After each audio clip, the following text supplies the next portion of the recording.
General hospital ఆధ్వర్యంలో staff నర్స్గా job చేస్తున్నాను. Contract కింద రాష్ట్ర వ్యాప్తంగా మేము కాంట్రాక్ట్ స్టాఫ్ నర్స్ ధర్నా చేస్తున్నాము. ఎందుకంటే మేము ఏఎన్ఎంస్గా ఉన్న వాళ్ళకి స్టాఫ్ నర్స్ జాబ్ ఇచ్చేసి వాళ్ళు 115 ప్రకారంగా వాళ్ళకి స్టాఫ్ నర్స్ జాబ్ ఇచ్చి వాళ్ళని మా జాబ్స్ వాళ్ళకి ఇచ్చి వాళ్ళని రెగ్యులర్ జాబ్స్లో కూర్చోబెడుతున్నారు. ఆల్రెడీ వాళ్ళు సచివాలయంలో రెగ్యులర్ జాబ్ చేస్తున్నారు, కానీ రెగ్యులర్ జాబ్ ఉన్న వాళ్ళకే మళ్ళీ రెగ్యులర్ జాబ్ ఇస్తున్నారు.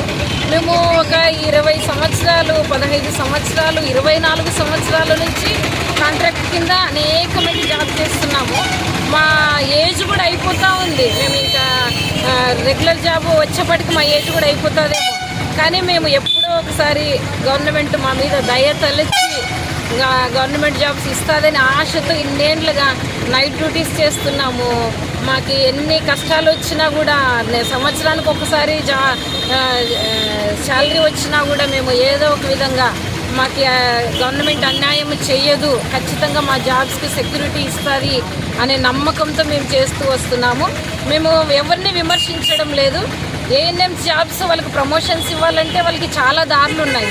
వాళ్ళ దారిలో వాళ్ళకి ఇవ్వండి, ఖచ్చితంగా వాళ్ళకి ఇవ్వండి. వాళ్ళు కష్టపడుతున్నారు, మేము కష్టపడట్లేదు ఎవరు అని మేము చెప్పట్లేదు.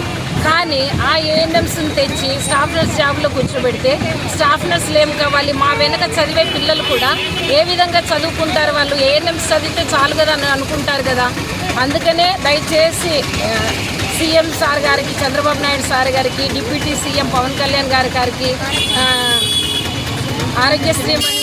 ఆరోగ్య మంత్రి కృష్ణబాబు సార్ గారికి, లోకేష్ అన్న గారికి అందరికీ మేము మనవి చేస్తున్నాము, ప్రార్థిస్తున్నాము. మమ్మల్ని మాత్రం మీరు అన్యాయం చేయొద్దండి. మా కష్టాన్ని నమ్ముకునే మేము బ్రతుకుతున్నాము. మా కష్టం ద్వారా మీరు మా కష్టాన్ని గుర్తించండి. ఇన్ని రోజులు ఎవరు గుర్తించకపోయినా మేము ఎవరు ఏమీ ఆశపడలేదు, కానీ ఏదో ఒక గవర్నమెంట్ వచ్చి మాకు న్యాయం చేస్తుందని ఆశతో మేము ఉన్నాము.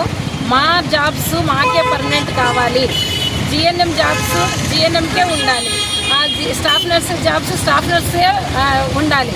దాంట్లో ఏఎన్ఎంస్ తెచ్చి కూర్చోబెట్టద్దు. దయచేసి మేము వేడుకుంటున్నాము, ప్రార్థిస్తున్నాం సార్.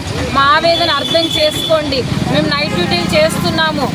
మా ఫ్యామిలీలు వదిలిపెట్టి కూడా కోవిడ్లో మేము హాస్పిటల్లోనే ఉండి మేము వర్క్ చేసాము. మేమేం ఆశించట్లేదు, ఒక గవర్నమెంట్ జాబ్ మాత్రమే ఆశిస్తున్నాం సార్. ఏఎన్ఎంస్కి ఆల్రెడీ మీరు గవర్నమెంట్ జాబ్ ఇచ్చారంటే వాళ్ళు కడుపు నిండి అన్నం తింటున్నారు. తింటున్న వాళ్ళకి మళ్ళీ మీరు అన్నం పెడితే ఎట్లా సార్? మేము ఏ విధంగా తినాలి? మాకు కూడా అన్నం పెట్టండి సార్, మేము తింటామని మిమ్మల్ని ప్రార్థిస్తున్నాం సార్. ఇదే సార్, మిమ్మల్ని మా ఆవేదన మీరు గుర్తుపట్టి అర్థం చేసుకొని మమ్మల్ని రెగ్యులర్ చేస్తారని ఆశిస్తూ సెలవు తీసుకుంటాం. మీ పేరమ్మా? మీ పేరు? సావిత్రి.